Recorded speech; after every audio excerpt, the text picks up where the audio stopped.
Ramasamy counter Bakkiyammal அவர்களின் இறப்புக்கு வீர வணக்கம்.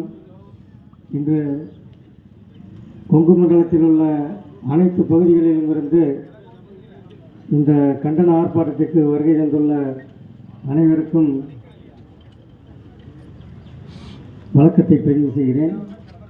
அதாவது விவசாயிகள் பாதுகாப்பு இல்லைன்னு சொல்கிற நம்ம இனவழி காட்டுக்காரங்கிட்ட எவங்கிட்டையுமே யாருமே பேசுறதில்லை. நம்ம வீட்டில் சத்தம் கேட்டாலும் நாயை வச்சாலும் பக்கத்து காட்டுக்காரன் எட்டி பார்ப்பானாலும் பார்க்க மாட்டேன், அவனோட சண்டை. நம்ம வீட்டில் பாதுகாப்பு வேணும்னா நம்ம பக்கத்து காட்டுக்காரன் 4 பக்கம் இருக்கிறவங்களுக்கு நம்ம சண்டை பண்ணிக்காமல் பகையில்லாமல் இருந்தால் நம்ம தோட்டத்தில் பிரச்சனையானா பக்கத்து காட்டுக்காரன் ஏதோ பிரச்சனை நடக்குதாட்டுருக்குது அடுத்த பக்கத்து வீட்டுக்காரனுக்கு ஃபோன் பண்ணி சொல்லியாவது 4 பேர் உஷாராகுவேன்.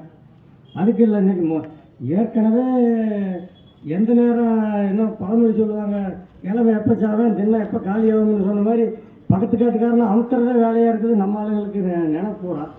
அப்புறம் திருட வந்துட்டான்னு சொன்னால் இதுதான் சமயம் அவன் ஓட்டு முடிச்சுட்டு போட்டுமேன்னு சொல்லி அவன் சந்தோஷப்பட்டு இருக்கிற மாதிரி ஒரு சூழ்நிலை உருவாகுது.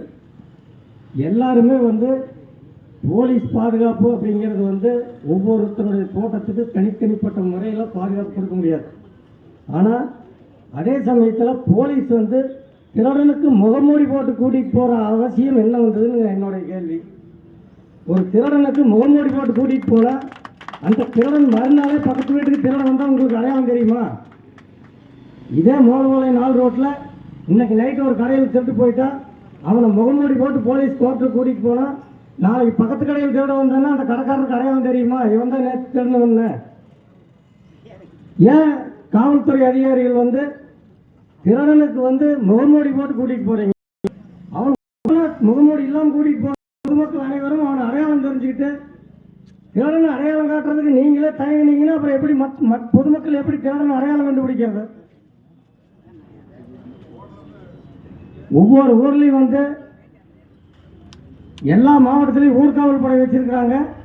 அரசாங்கம் அந்த ஊர்காவல் படையில் ஒவ்வொரு ஊருக்கு ஒரு 10 பேருக்கு இளைஞர்களை அந்த ஊர்காவல் படையில் சேர்த்தி இளைஞரே இல்லை எல்லாரும் வெளியூர் வேலைக்கு போயிட்டாங்கன்னா 50 வயசுக்கு உள்ளே இருக்கிறவங்களையாவது ஒரு 4 பேருக்கு சேர்த்தியாவது அந்த ஊருக்கு ஒரு பாதுகாப்பு கொடுக்குற மாதிரி ஊரில் ஒரு 10 பேர் ஊர்காவல் படையில் இருக்கிறாங்கனாவே அந்த ஊருக்கு திருட வரன்னா கூட கொஞ்சம் அச்சம் இருக்கும். மக்கள் மத்தியில் திருடனை அடையாளம் காட்டுங்க. சரியான திருடன் உண்மையில் அவன் தான் திருடனா பப்ளிக்கில் வச்சு சுட்டு கொல்லுங்க. அப்போ தான் திருடன் ஊருக்கு வரமாட்டேன். திருடனே தண்டனை இல்லைங்கிற போது திருடனுக்கு என்ன செய்வேன்? கொலையும் கொள்ளையும் நடக்கத்தான் செய்யும். கொலையும் கொள்ளையும் இவன் தான் செஞ்சான்னு தெளிவாக தெரிஞ்சும் அவனுக்கு முகமூடி போட்டு கூட்டிகிட்டு போனால் மறுநாள் திருட்டு நடக்காம வேற என்ன நடக்கும்? பக்கத்து வீட்டுக்கு பாதுகாப்பாக நடக்க போகுது. எல்லாம் நடக்கத்தான் செய்யும். இருக்கிறத பாதுகாக்கணும்னா நம்ம உள்ளூருக்குள்ள எல்லாரும் ஒற்றுமையாக இருக்கணும். அதே சமயத்தில் ஊருக்கு ஒரு ஊர்காவல் படைங்கிறது மொத்தத்தில் அரசாங்கம் வச்சுருக்குது. நம்ம ஒவ்வொரு ஊருக்கும் ஊர்காவல் படையில் ஒன்று நம்ம ஏற்படுத்திக்கிட்டா தான் நம்மளை பாதுகாத்துக்க முடியும். விவசாயம் பண்ணுறதுக்கே ஆள் இல்லாத சூழ்நிலையில் தனிப்பட்ட முறையில் விவசாயிகள் அன்றைக்கெல்லாம் ஒற்றுமையாக ஊராக ஒன்றா சேர்ந்துருந்தாங்க. 100 ஊர் ஒட்டுக்காக இருந்தது. எவங்க திணறது வர்றதுக்கு 5 நாள். இன்றைக்கி நமக்கு சௌரியம்னு சொல்லி நம்ம அவரை ஒரு தோட்டத்துக்கு வீடு கட்டி குடியிருக்க ஆரம்பித்தா இது நமக்கு சௌரியத்தை ஏற்படுத்துது இல்லையா? திருட வர்றவனுக்கு கொள்ளையடிக்க வர்றவனுக்கு இது ரொம்ப பெரிய ஒரு சாதகமாக அமைஞ்சு போச்சு. இதிலிருந்து நாம் விடுபட்டு இனிமேல் ஊர் ஒன்றா சேர முடியாது. தனித்தனி தோட்டத்துக்கு தான் குடியிருக்கணும். ஆனால் அதுக்கான பாதுகாப்பு ஏற்பாடுகளை நம்மளே பண்ணிக்கணும். இன்றைக்கி ஒரு 30% வீடுகளில் சிசிடிவி கேமரா வச்சுருக்காங்க.